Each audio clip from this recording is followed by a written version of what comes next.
종종 사람들을 이제 찍을 때가 있습니다. 사람들의 얼굴 표정을 이렇게 바라보면서 인물 사진을 찍을 때가 있습니다. 근데 인물 사진 찍을 때 제일 힘든 것 중에 하나가 사람의 표정을 이렇게 잘 포착해 내는 거거든요. 사람들이 사진을 찍는다 그러면 나이가 들수록 얼굴이 굳어집니다. 그래서 하나 둘 셋 하는 순간에 얼굴이 딱 굳어집니다. 그래서 좋은 사진을 만들기가 쉽지 않습니다. 그래서 잡지에 사람 얼굴이 들어간 어떤 사진들을 내는 경우들이 있는데, 그때 그 사진들은 정말 이렇게 잘 찍은 것, 이렇게 좋은 사진을 내야 되거든요. 근데 그 사진 작가들이 사람들에게 이렇게 좋은 사진을 만들기 위해서 사진을 찍을 때 얘기를 합니다. 계속 얘기를 해요. 그러면서 무슨 얘기를 하냐면, 사진 찍는다 생각하지 말고 당신의 인생 가운데 가장 행복했던 순간을 생각해 보라고.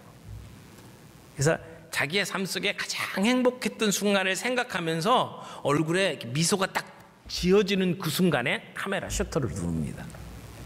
그래서 좋은 사진을 만들어내죠.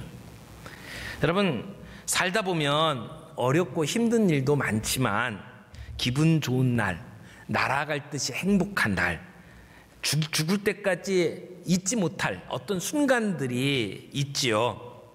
여러분들에게는 그때가 언제입니까?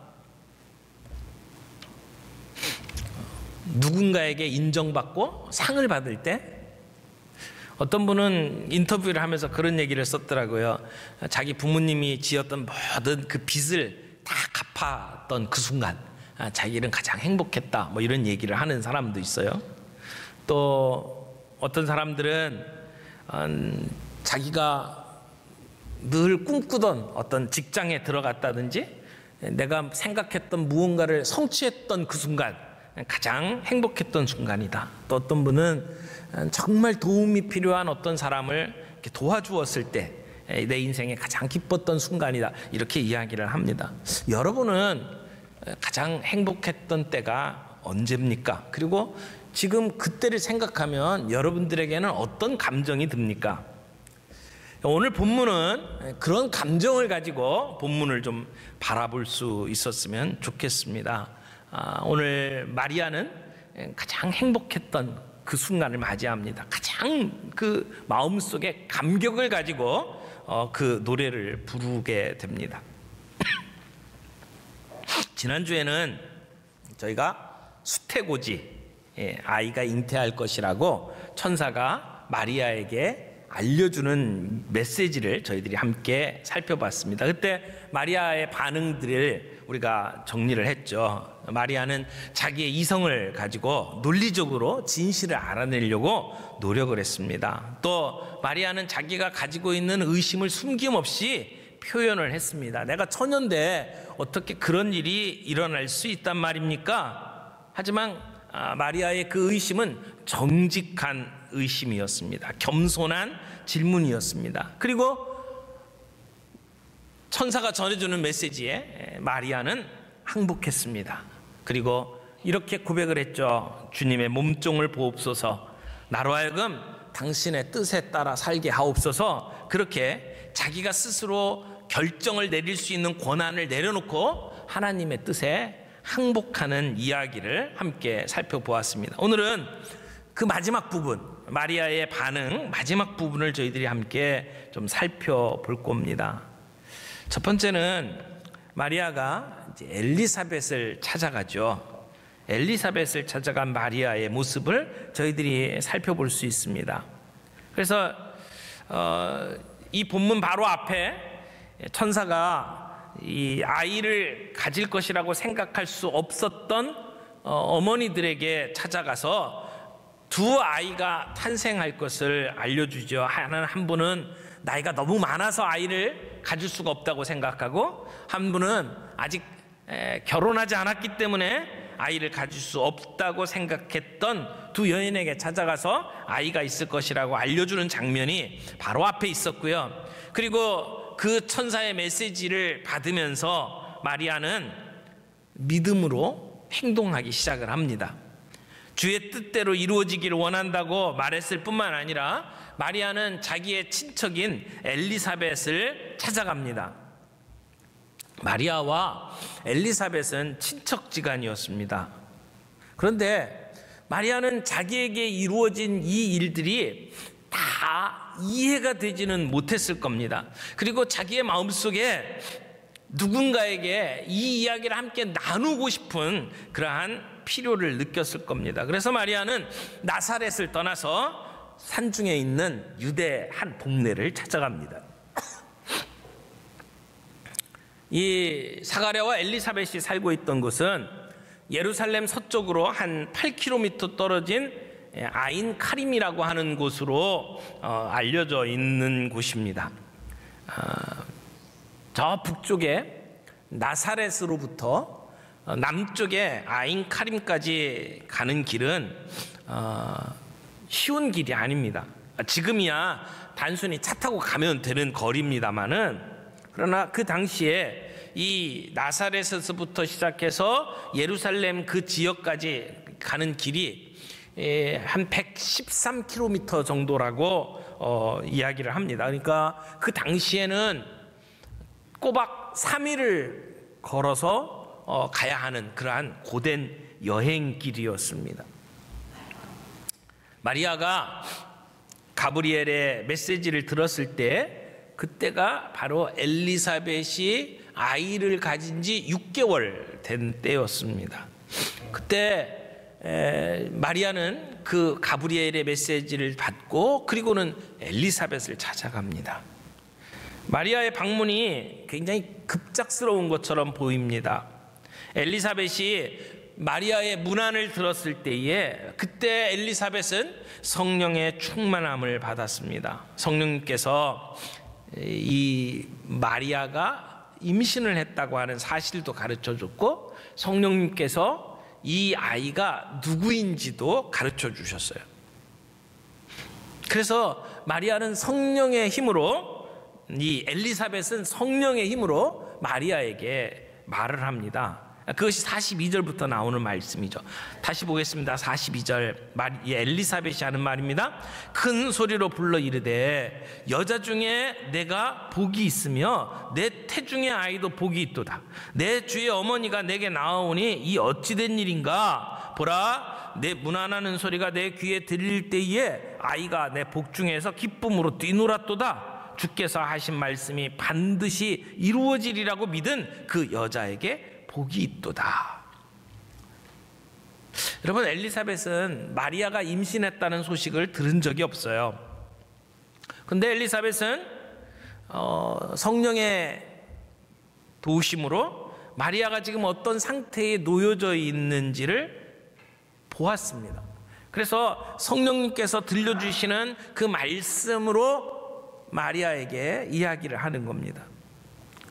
마리아가 엘리사벳과 마찬가지로 하나님의 특별한 선택을 받았기 때문에 복이 있는 여인이다 라는 것을 알게 되고 내가 복이 있다고 이야기를 하는 겁니다. 근데 엘리사벳은 그 마리아가 지금 임신하고 있는 곧 태어날 그 아이가 어떠한 분인지를 알았어요. 그래서 마리아를 가리켜서 이렇게 이야기를 하죠. 내 주의 어머니, 마리아를 내 주의 어머니라고 이야기를 해요. 자기보다 나이가 한참 어려요. 그리고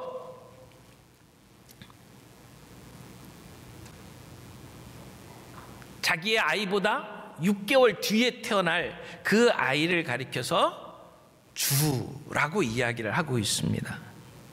그러니까 엘리사벳은 지금 마리아의 복중에 있는 아이가 나의 주라고 고백을 하고 있는 거죠. 앞으로 태어날 그 아이가 엘리사벳보다 먼저 계신 분이고 자기의 주님이라고, 곧 하나님이라고 고백을 하는 겁니다. 이것은 성령의 감동으로 말미암은 말씀입니다. 그리고 또한 그런 그 마리아의 인사를 받을 때에 엘리사벳은 자기 복중에 있는 아이가 뛰논다고 고백을 합니다.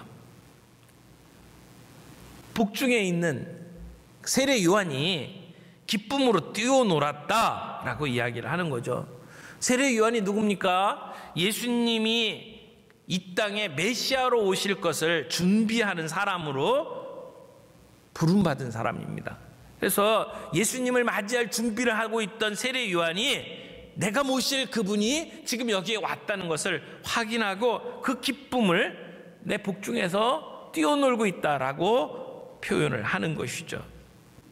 그래서 마리아 엘리사벳은 이어서 이렇게 이야기를 합니다. 주께서 말씀하신 것을 믿은 여인이여 복되도다.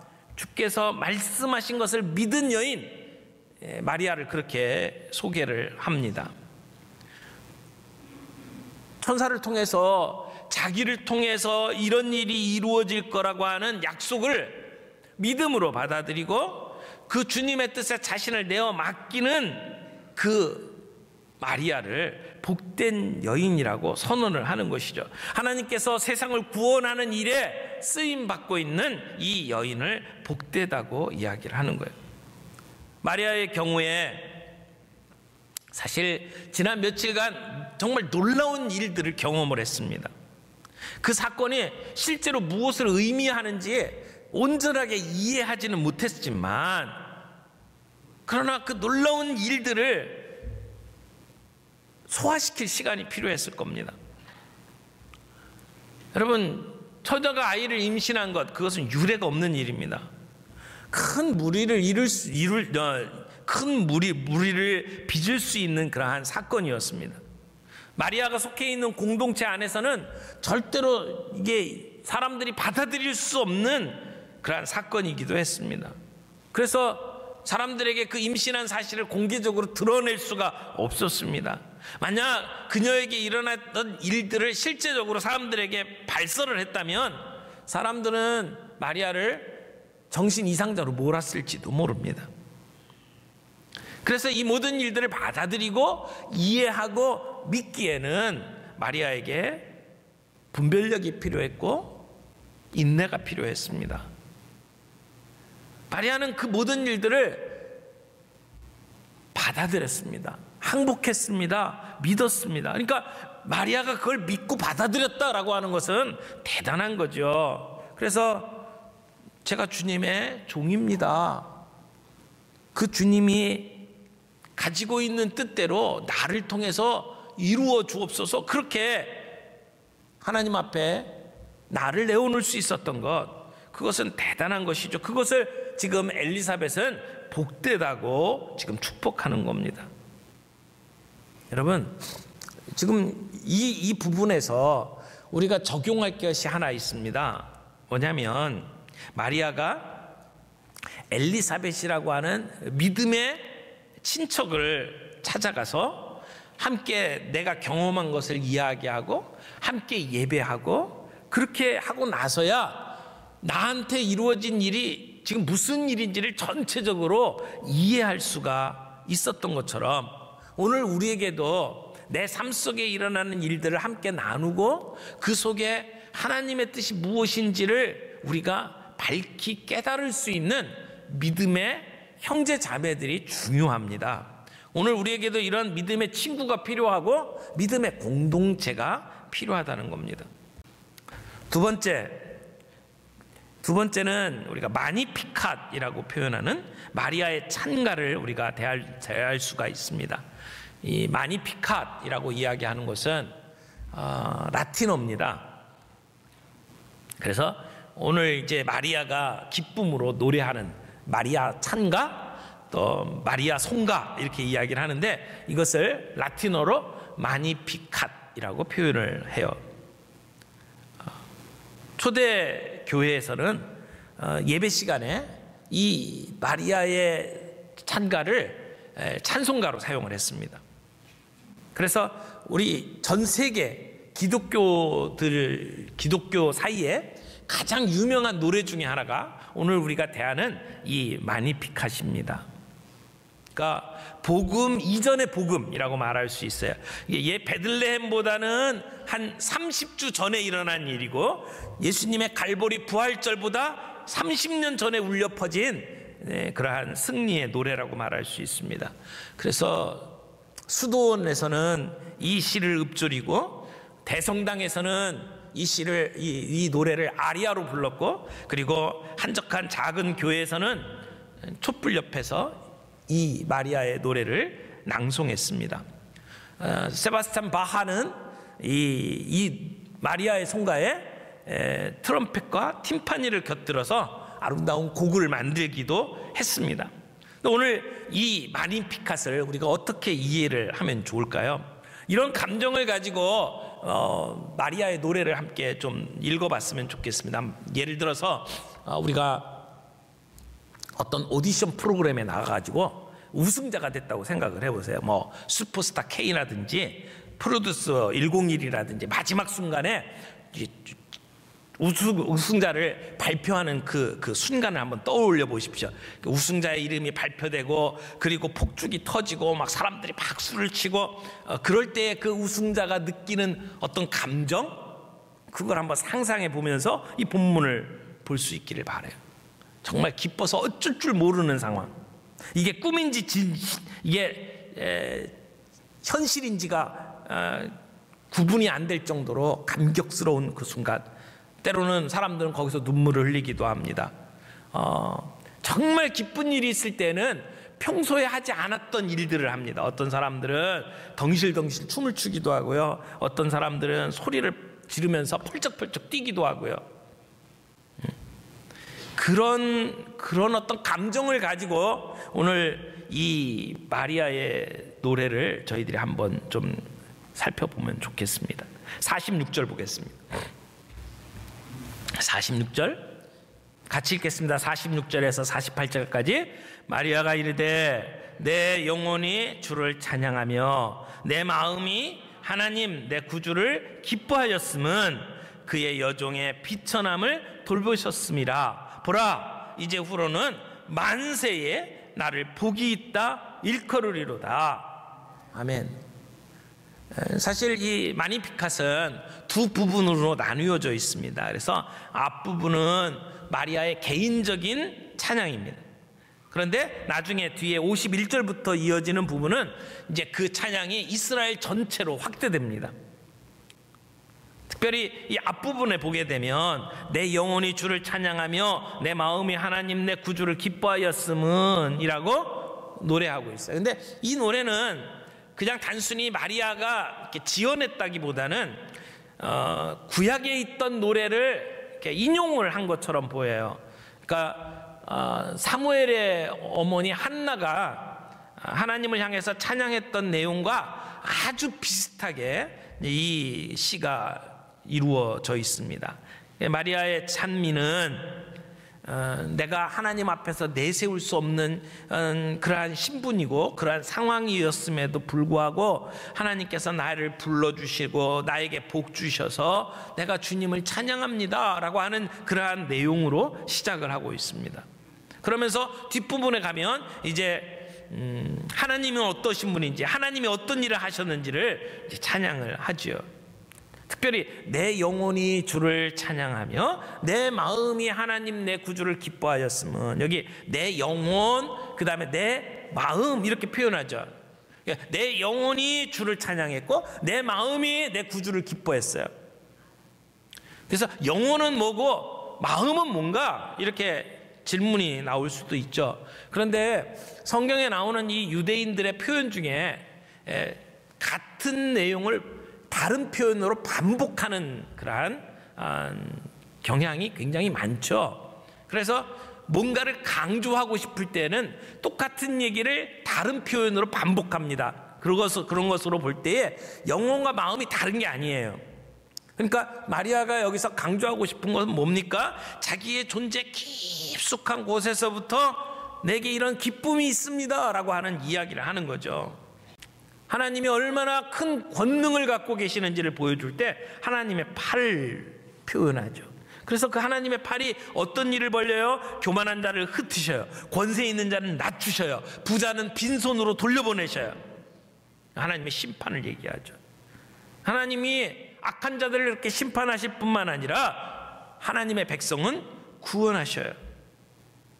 굶주린 자, 내가 스스로 부족하다고 여기는 자, 나 아무것도 가지고 있지 않다고 고백하는 자, 그런 가난하고 굶주린 자들을 하나님께서는 선한 것으로 채워주신다는 거예요.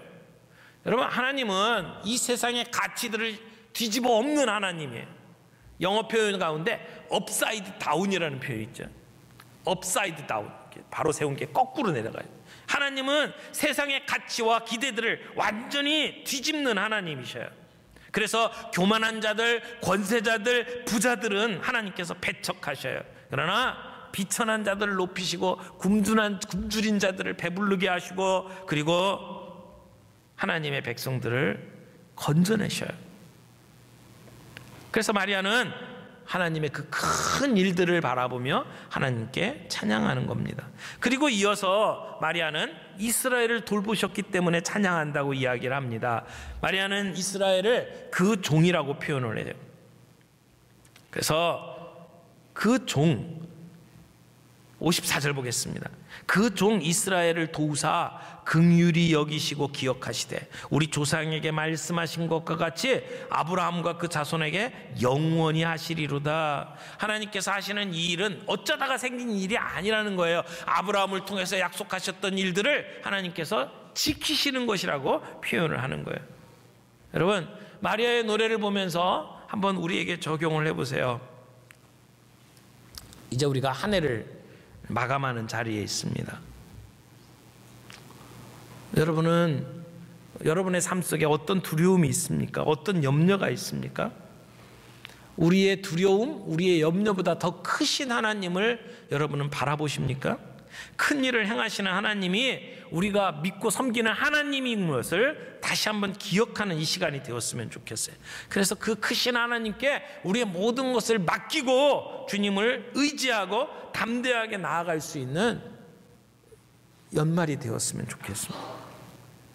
우리의 조상들에게 약속하셨던 것을 이루시는 하나님, 그 하나님을 바라보며 하나님의 약속을 다시 붙잡고 든든히 설 수 있는 연말이 되었으면 좋겠습니다. 하나님은 우리의 연약함을 돌보시는 하나님입니다. 하나님은 우리의 삶 속에 큰 일을 이루시는 하나님입니다. 하나님은 우리에게 주신 약속의 말씀을 신실하게 이루어 가시는 하나님입니다. 하나님은 여러분의 연약함을 어떻게 돌보고 계십니까? 하나님은 여러분의 삶 속에 어떤 큰 일을 이루시고 계십니까? 하나님은 여러분에게 주신 약속의 말씀들을 어떻게 신실하게 지키고 계십니까? 마리아는 하나님이 자기에게 특별한 계획이 있다는 것을 깨닫고 그동안 자기에게 일어난 일들을 하나님 앞에서 감격해하고 기뻐하면서 지금 이 노래를 부르고 있습니다. 우리가 크리스마스에 그저 크리스마스 캐롤에 루돌프 사슴코나 부르면서 기뻐하는 자리가 아니라 정말 우리를 향해서 하나님이 베푸시는 은혜를 돌이켜보면서 우리의 연약함을 돌보시고 우리의 삶 속에 큰 일을 이루시는 하나님을 바라보면서 하나님의 약속이 신실하게 이루어지는 것을 바라보면서 하나님께 감사와 찬양을 올려드리는 이번 성탄절이 되기를 바랍니다. 그래서 이번 성탄절에는 마리아처럼 능하신 이가 큰 일을 내게 행하셨도다 라고 간증하며 그런 확신을 가지고 주님의 앞에서 찬양하며 고백하는 저와 여러분들이 되었으면 좋겠습니다.